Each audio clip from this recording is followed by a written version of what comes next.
dear followers and subscribers of Grant Atosian, Chartered Professional Accountant. Welcome to another edition of Tax Tips. Today we'll be talking about the HST rebate on pre-construction properties. This is an important topic for those of you that are purchasing a property from a builder.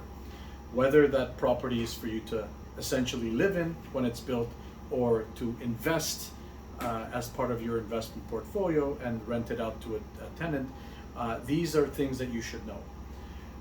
Back in 2010, when the government brought into effect the HST in Ontario, there was a very huge burden on any properties that were being purchased by developers because instead of GST charges, now you had an HST charge on a pre-construction purchase. And the government decided, well, we're going to turn around and give a portion of this HST that the taxpayers are being charged back to them. And this was the form of what was essentially called as an HST rebate. When you're buying a property right off of the builder, the easiest thing that you can do is essentially purchase that property and tell them that this is for a principal residence usage. And essentially what's going to happen is when the time comes and the property closes, you will take it on and the builder will take the HST rebate on this property. And they take the rebate because they've already counted it in the actual purchase price. And when they take this amount, they just remit it to the government stating that you have essentially acquired this as your principal home. Well, when this happens, at some time the CRA may come back and contact you and say, by the way, this is a principal residence that you have indicated. Show us the proof that you have moved into this property.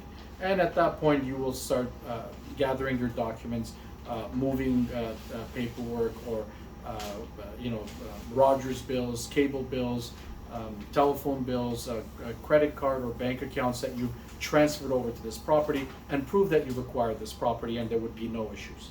However, when the property is considered an investment, and you tell this the builder at closing that this is for investment purposes, you would end up having to pay this amount on closing, the additional HST rebate component, and now apply for the HST rental rebate.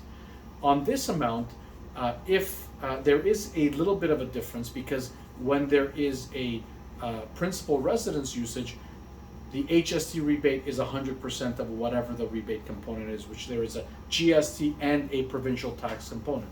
And it's based on the cost basis.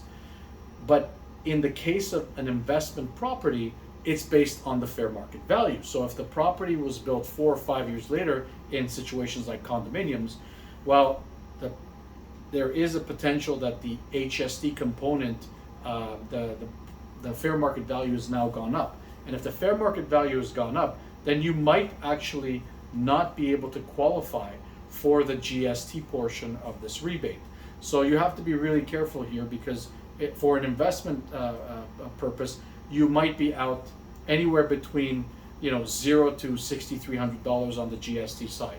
So this is a very important topic to note, because you might end up not getting the full amount of the rebate on this HST rebate. There are times, even on a principal residence, where the builder may deny the HST portion of this rebate only because maybe it was assigned by somebody else. When an assignment happens and somebody has sold you the rights of acquiring this property from them to you, then the builder has been forced by CRA in most recent years to charge back the HST, and now it is the consensus is on you to now apply for the rebate as a principal residence under that same format. So now you should be able to qualify for the rebate again, but it's an extra step for you to do. So it is a very important topic. There's potentially anywhere upwards of 12 to 27,000 up for grabs from the rebate component, especially if you've acquired a property as an investment, then you're paying this amount on closing. It is very important that you contact an accountant for them to apply for this rebate, because they would know the rules and make sure that you apply for the proper amount. Because especially in an investment situation, you have to make sure you have a 1-year lease agreement to apply for this rebate. And the accountant will tell you what steps to take in order to qualify for this HST rebate. This is all for today. Have yourselves a great weekend, and see you next week.